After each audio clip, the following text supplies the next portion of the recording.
The ജേർണലിസ്റ്റിലേക്ക് അമേരിക്കയും ഇറാനും തമ്മിലുള്ള യുദ്ധവിരാമ കരാർ ഒടുവിൽ 3 മാസത്തിനിപ്പുറം ഒപ്പുവയ്ക്കപ്പെട്ടിരിക്കുകയാണ്. അമേരിക്കൻ പ്രസിഡന്റ് ഡൊണാൾഡ് ട്രംപ് ഇന്നലെ G7 ഉച്ചകോടിക്കിടെ ഇറാൻ പ്രസിഡന്റ് മസൂദ് പെഷഷ്കിയാനോട് അവിടേക്ക് എത്താൻ പറയുകയും പാരീസിൽ വെച്ച് നിർണായകമായ യുദ്ധവിരാമ കരാറിൽ ഒപ്പുവെക്കുകയുമായിരുന്നു. ഇതോടുകൂടി ഇനി ഇരു രാജ്യങ്ങളും തമ്മിൽ യുദ്ധമുണ്ടാകില്ല. 60 ദിവസത്തെ നിരീക്ഷണ കാലയളവാണ്. ഇക്കാലയളവിൽ നിരവധി ചർച്ചകൾ നടക്കും. അതിനുശേഷം നിർണായകമായ അന്തിമ കരാർ നിലവിൽ വരും. പക്ഷെ അപ്പോഴും ഒരു യുദ്ധത്തിനുള്ള സാധ്യത പരിപൂർണമായി തള്ളിക്കളയാനാകില്ല എന്ന മുന്നറിയിപ്പുമായി ട്രംപ് ഇന്നലെ അർദ്ധരാത്രിയോടെ ഒരു പ്രസ്താവന ഇറക്കുകയുണ്ടായി. ആ പ്രസ്താവനയിൽ പറയുന്നത്, ഏതെങ്കിലും തരത്തിൽ കരാറിൽ നിന്ന് പിന്മാറുന്ന സമീപനം ഇറാൻ സ്വീകരിച്ചാൽ ഞങ്ങൾ വീണ്ടും ഇറാനെ ആക്രമിക്കും എന്നതായിരുന്നു. ഇറാനും അതിനു മറുപടി എന്നോണം ഞങ്ങളുടെ വിരലുകൾ ട്രിഗറുകളിലാണ്, ഏത് നിമിഷവും ഒരു യുദ്ധത്തിന് ഞങ്ങളും സജ്ജരാണ്, ഇത് ലംഘിക്കപ്പെട്ടാൽ ഞങ്ങളും തിരിച്ചടിക്കും എന്ന് ഇറാനും പറയുകയാണ്. അതായത് അമേരിക്കൻ പ്രസിഡന്റ് ഡൊണാൾഡ് ട്രംപ് അക്ഷരാർത്ഥത്തിൽ ഒരു ദയനീയമായ തോൽവി ഏറ്റുവാങ്ങി പഴയ വിയറ്റ്നാം യുദ്ധത്തെ അനുസ്മരിപ്പിക്കുന്ന വിധത്തിൽ വിരണ്ട് തിരിച്ചോടി സേഫ് സോണിൽ എത്തിയിരിക്കുകയാണ് എന്ന് തന്നെ പറയാം. കാരണം അമേരിക്കയുടെ യുദ്ധചരിത്രത്തിൽ വിയറ്റ്നാമുമായി ഉണ്ടായ ഏറ്റുമുട്ടൽ അമേരിക്കയ്ക്ക് വലിയ തിരിച്ചടിയായിരുന്നു, വലിയ നാണക്കേടായിരുന്നു. പക്ഷെ അതിനുശേഷം ഒരു യുദ്ധത്തിൽ തോറ്റ ചരിത്രം അമേരിക്കയ്ക്ക് ഉണ്ടായിരുന്നില്ല. ആ ചരിത്രമാണ് ഇറാൻ തിരുത്തി കുറിച്ചത്. ഈ കരാർ നിലവിൽ വരുമ്പോൾ ഇറാന്റെ ശക്തി എന്താണെന്ന് ലോകം തിരിച്ചറിയുകയാണ്, അതിൽ നടുങ്ങുകയാണ് എന്നുള്ളതാണ് ഏറ്റവും പ്രധാനപ്പെട്ട കാര്യം. ഇവിടെയുള്ള പല മിത്രങ്ങൾക്കും ഇപ്പോഴും അത് ദഹിച്ചിട്ടില്ല. കാരണം ഇറാൻ ഒരു ഇസ്ലാമിക റിപ്പബ്ലിക് രാജ്യമാണെന്നും ആ രാജ്യം തകരാൻ പോവുകയാണെന്നും ഏത് നിമിഷവും ആ രാജ്യത്തൊരു ഭരണമാറ്റം ഉണ്ടാകുമെന്നും ആ രാജ്യം അമേരിക്കയുടെ കാൽക്കീഴിൽ എത്തുമെന്നുമൊക്കെ സ്വപ്നം കണ്ട് ഇവിടെ കുറെ യൂട്യൂബർമാരും മിത്രങ്ങളും ആർത്തുല്ലസിച്ച് ചിരിച്ചിരുന്നു. മറുനാടൻ സാജൻ ഷ്കാരിയയെ പോലുള്ള നിലവാരമില്ലാത്ത യൂട്യൂബർമാർ ആദ്യഘട്ടത്തിൽ പച്ച നുണകളാണ് ഇറാൻ വിഷയത്തിൽ അടിച്ചുവിട്ടത്.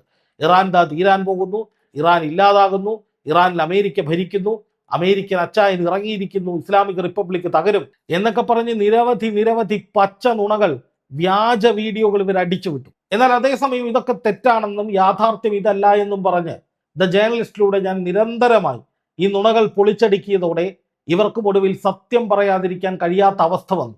ജനങ്ങൾ യൂട്യൂബിൽ കയറി ഇവരെ ചീത്ത വിളിച്ചു.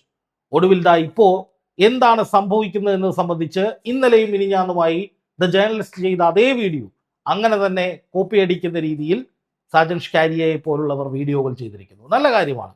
നുണ പറഞ്ഞ് ജനങ്ങളെ പറ്റിക്കാനുള്ള ശ്രമം പരാജയപ്പെടുന്നു എന്ന് മനസ്സിലാകുമ്പോൾ സത്യം പറയുന്ന എന്നെ പോലുള്ള മാധ്യമ പ്രവർത്തകരെ ഫോളോ ചെയ്യുന്നത് ഇവർക്ക് ഗുണമാകും, കുറച്ചെങ്കിലും തിരിച്ചറിവുണ്ടാകും.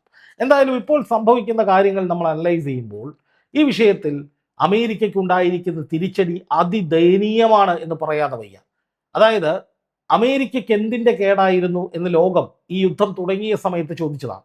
നമ്മൾ ഉൾപ്പെടെ ഈ ചോദ്യം ഉന്നയിച്ചിരുന്നു. കാരണം പശ്ചിമേഷ്യയിൽ ഒരു പ്രശ്നങ്ങളുമില്ല, ഒരു തകരാറുമില്ല. പശ്ചിമേഷ്യ വളരെ സുഗമമായി ഒരു പ്രശ്നവുമില്ലാതെ മുന്നോട്ട് പോകുന്നു.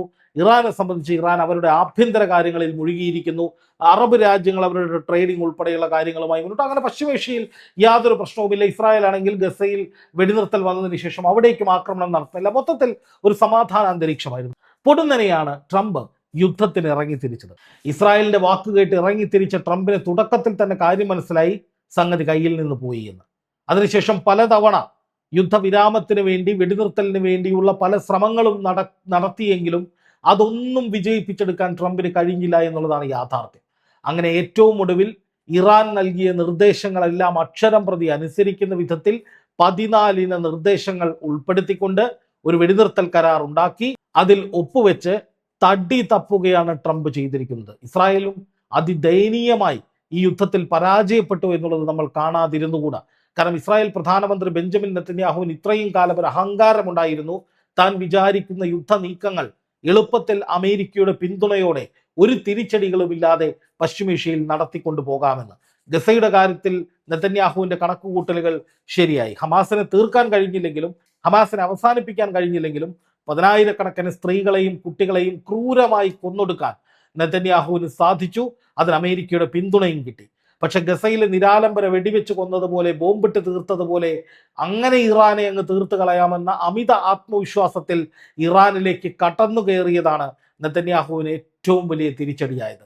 ഇറാൻ ഇത്രയും ശക്തമായി പ്രതിരോധിക്കുമെന്നും ഇത്രയും മാരകമായി തിരിച്ചടിക്കുമെന്നും ഗൾഫ് രാജ്യങ്ങളെപ്പോലും വിറപ്പിക്കുന്ന നീക്കങ്ങൾ ഉണ്ടാകുമെന്നും ഹോർമുസ് കടലിടുക്ക് അടയ്ക്കുമെന്നും ഒക്കെ ഇറാൻ ആദ്യം പറഞ്ഞുവെങ്കിലും അതൊന്നും ഇസ്രായേൽ വിശ്വസിച്ചിരുന്നില്ല, ഇസ്രായേൽ കണക്കിലെടുത്തിരുന്നില്ല. പക്ഷേ യുദ്ധം തുടങ്ങിയതോടെ ഇറാൻ പറഞ്ഞതുപോലെ പ്രവർത്തിക്കാൻ തുടങ്ങി. ഇസ്രായേലിന് കനത്ത പ്രഹരവും കിട്ടിത്തുടങ്ങി. ഇപ്പോഴുണ്ടായ ഈ വെടിനിർത്തൽ കരാറിൽ ഇസ്രായേലിനെ മാറ്റി നിർത്തിക്കൊണ്ടാണ് ട്രംപ് നിർണായകമായ നിലപാടുകൾ സ്വീകരിച്ചത് എന്നുള്ളതാണ് ഏറ്റവും പ്രധാനപ്പെട്ട കാര്യം. അത് ഇസ്രായേലിന് വലിയ അപമാനമാണ്, അതിലുപരി കനത്ത തിരിച്ചടിയുമാണ്. അതുകൊണ്ട് തന്നെ ഇസ്രായേൽ പറയുന്നു, ഞങ്ങൾ ഈ കരാറിന്റെ ഭാഗമല്ല. ഞങ്ങൾ ഇത്രയും കാലം സിറിയയ്ക്ക് നേരെയും അതുപോലെ തന്നെ ലെബനന് നേരെയും ഗസയിലേക്കും ഒക്കെ നടത്തിയിരുന്ന നീക്കങ്ങൾ ഇനിയും തുടരും. അതൊന്നും ഈ കരാറിന്റെ വിഷയമേ അല്ല എന്നാണ് ഇസ്രായേൽ പ്രധാനമന്ത്രിയും അവിടുത്തെ സുരക്ഷാ മന്ത്രിയും പ്രതിരോധ മന്ത്രിയും ആവർത്തിച്ചു പറയുന്നത്. പക്ഷെ അതേസമയം അമേരിക്ക ഈ കരാറിൽ ഏറ്റവും പ്രധാനമായി മൂന്നിടത്ത് പറയുന്നത് ലെബനനെ ആക്രമിക്കില്ല, ലെബനനിലേക്കുള്ള യുദ്ധം ഉണ്ടാകില്ല എന്നാണ്. അപ്പോൾ തന്നെ ഈ കരാറിന്റെ കാര്യത്തിൽ വലിയ തോതിലുള്ള ആശങ്ക ഒരു വശത്ത് ഉയരുന്നുണ്ട്. ഇസ്രായേലിനെ സംബന്ധിച്ച് ഇസ്രായേലിലെ തീവ്ര സയനിസ്റ്റ് വിഭാഗം ഈ യുദ്ധം അവസാനിക്കുന്നതിനെതിരെ ശക്തമായ നിലപാട് സ്വീകരിക്കുകയാണ്. എന്നാൽ അമേരിക്കൻ പ്രസിഡന്റ് ഡൊണാൾഡ് ട്രംപിന്റെ കർശനമായ നിയന്ത്രണം ഉള്ളതിനാൽ ഇസ്രായേലിന് ഇറാനിലേക്ക് നേരിട്ട് കയറി ആക്രമിക്കാൻ കഴിയില്ല. അപ്പൊ സ്വാഭാവികമായിട്ടും തീവ്ര സയനിസ്റ്റുകളുടെ എതിർപ്പിനെ മറികടക്കാൻ അല്ലെങ്കിൽ അവരുടെ പ്രതിഷേധം ഇല്ലാതാക്കാനൊക്കെ ലെബനനിലേക്ക് കടന്നു കയറി കൂടുതൽ ആക്രമണം നടത്തുക എന്നുള്ളതാണ് ഇസ്രായേലിന് മുന്നിലുള്ള ഏക പോംവഴി. അതാണ് ഇപ്പോൾ അവർ ചെയ്തുകൊണ്ടിരിക്കുന്നത്. എന്ന് മാത്രമല്ല, അങ്ങനെ വരുമ്പോൾ ഈ കരാർ അട്ടിമറിക്കാനുള്ള നീക്കങ്ങളാണ് ഇസ്രായേൽ നടത്തിക്കൊണ്ടിരിക്കുന്നത്. അങ്ങനെ കരാർ അട്ടിമറിച്ച് ഇറാനെ വീണ്ടും യുദ്ധമുഖത്തിലേക്ക് ഇറക്കുക, സ്ഥിതിഗതികൾ തങ്ങൾക്ക് അനുകൂലമാക്കി ഇറാനെ ആക്രമിക്കാനുള്ള ഒരു അവസരം കൂടി ഉണ്ടാക്കിയെടുക്കുക എന്ന ദുഷ്ടലാക്ക് ഇസ്രായേലിനുണ്ട്. എന്നാൽ അതേസമയം ഇപ്പോൾ ഈ കരാറിന്റെ ഭാഗമായി വന്നിരിക്കുന്ന 14 പോയിന്റുകൾ അല്ലെങ്കിൽ 14 നിർദ്ദേശങ്ങൾ അത് വളരെ നിർണായകമാണ്. അവയിൽ ഏറ്റവും പ്രധാനപ്പെട്ടതിലൂടെ കടന്നു പോവുകയാണെങ്കിൽ എന്ന് വെച്ചാൽ എല്ലാ യുദ്ധങ്ങളും അവസാനിപ്പിക്കുക എന്നുള്ളതാണ് ആത്യന്തികമായി ഈ പോയിന്റുകളിൽ പറയുന്നത്. അതായത് ഇറാന് നേരെ അമേരിക്കയും ഇസ്രായേലും നടത്തുന്ന ആക്രമണങ്ങൾ എല്ലാം അവസാനിപ്പിക്കുക. അതുപോലെ ഇറാൻ അയൽ രാജ്യങ്ങളിലേക്ക്, ഗൾഫ് രാജ്യങ്ങളിലേക്കൊക്കെ നടത്തുന്ന സകല ആക്രമണങ്ങളും അവസാനിപ്പിക്കുക. പശ്ചിമേഷ്യയുമായി ബന്ധപ്പെട്ട് ഇപ്പോൾ നിലനിൽക്കുന്ന യുദ്ധങ്ങളൊന്നും ഇനി ഉണ്ടാകരുത്. ഈ വെടിനിർത്തൽ കാലയളവിൽ, യുദ്ധവിരാമ കരാർ നിലവിൽ വന്നതിന് ശേഷമുള്ള കാലയളവിൽ ഈ പറയുന്ന കാര്യങ്ങളൊന്നും ഒരു തരത്തിലുള്ള യുദ്ധവും ഉണ്ടാകാൻ പാടില്ല. എന്ന് വെച്ചാൽ ഇസ്രായേലിനെ ലെബനൻ കേന്ദ്രീകരിച്ച് ഹിസ്ബുള്ളയ്ക്ക് നേരെ ആക്രമണം നടത്താനോ, സിറിയയ്ക്ക് നേരെ ആക്രമണം നടത്താനോ, വെസ്റ്റ് ബാങ്കിലേക്ക് ആക്രമണം നടത്താനോ, അല്ലെങ്കിൽ ഹൂത്തികൾക്ക് നേരെ, യമൻ കേന്ദ്രീകരിച്ച് ഹൂത്തികൾക്ക് നേരെ ആക്രമണം നടത്താനോ ഒന്നും അനുമതിയില്ലാത്ത കരാറാണ് ഇപ്പോൾ ഒപ്പുവെക്കപ്പെട്ടിരിക്കുന്നത്. അതാണ് ഇതിലെ ആദ്യത്തെ പോയിന്റ്.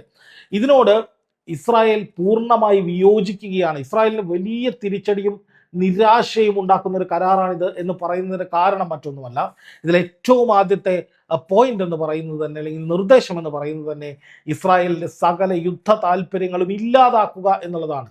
സ്വാഭാവികമായി യുദ്ധം അവസാനിച്ചാൽ അവിടെ തെരഞ്ഞെടുപ്പ് വരും. തെരഞ്ഞെടുപ്പിൽ ഇത്തവണ മത്സരിക്കുമെന്ന് നെതന്യാഹു പറഞ്ഞിട്ടുണ്ട്. പക്ഷേ അങ്ങനെ ഒരു മത്സര രംഗത്തേക്ക് ഇറങ്ങിയാൽ നെതന്യാഹു തോൽക്കാനും അതിനിടയിൽ പ്രോസിക്യൂഷൻ നടപടികൾ നേരിടാനും ഒരു പക്ഷേ അഴിക്കുള്ളിലാകാനും ഒക്കെയുള്ള സാധ്യതകൾ ഏറെയാണ് എന്നുള്ളതിൽ ഒരു തർക്കവുമില്ല. ഈ രണ്ടാമത്തെ നിർദ്ദേശം എന്ന് പറയുന്നത് വളരെ പ്രധാനപ്പെട്ടതാണ്. അതിൽ കൃത്യമായി പറയുന്നത് ഇരു രാജ്യങ്ങളും അവരവരുടെ പരമാധികാരത്തിൽ ഇടപെടരുത് എന്നുള്ളതാണ്.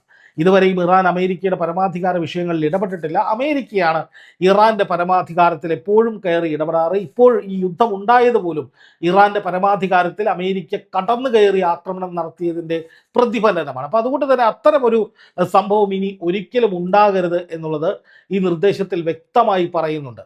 ഇറാനെ വെല്ലുവിളിക്കാനോ ഇറാനെ ഇല്ലാതാക്കുമെന്ന് ഭീഷണിപ്പെടുത്താനോ അമേരിക്കയ്ക്ക് ഒരിക്കലും കഴിയില്ല എന്നുള്ളതും വളരെ വ്യക്തമായി ഇതിൽ ചൂണ്ടിക്കാണിച്ചിട്ടുണ്ട്.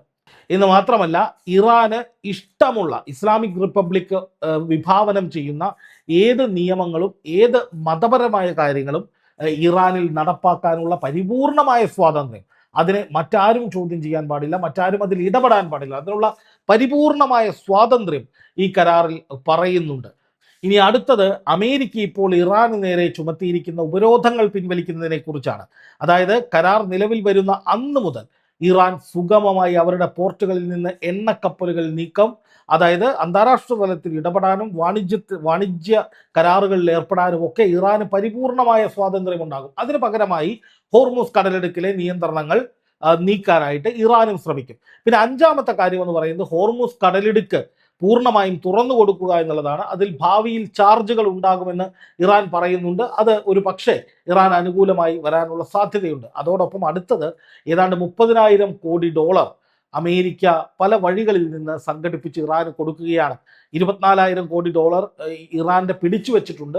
അതും വിട്ടുകൊടുക്കുമെന്നുള്ള വിവരങ്ങൾ പുറത്തു വരുന്നുണ്ട്. അങ്ങനെ വരുമ്പോൾ ഒരു വലിയ എമൗണ്ട്, ഏതാണ്ട് 54,000 കോടി ഡോളർ എന്ന് പറയുമ്പോൾ 54,000 കോടി ഇൻറ്റു 97 ഇന്നത്തെ റേറ്റ് അനുസരിച്ച് ഏതാണ്ട് അത്രയും വലിയൊരു തുക ഇറാന് സൗജന്യമായി കിട്ടുകയാണെങ്കിൽ പെട്ടെന്ന് റിലീസ് ചെയ്യപ്പെടുകയാണ്. അത് ഇറാന്റെ പുനരുദ്ധാരണത്തിനും ഇനിയുള്ള മുന്നോട്ട് പോക്കിനുമൊക്കെ ഇറാന് ഉപയോഗിക്കാൻ കഴിയും. അത് ഇറാനെ സംബന്ധിച്ച് ഒരു ലോട്ടറിയാണ് എന്ന് പറയാതെ വയ്യ.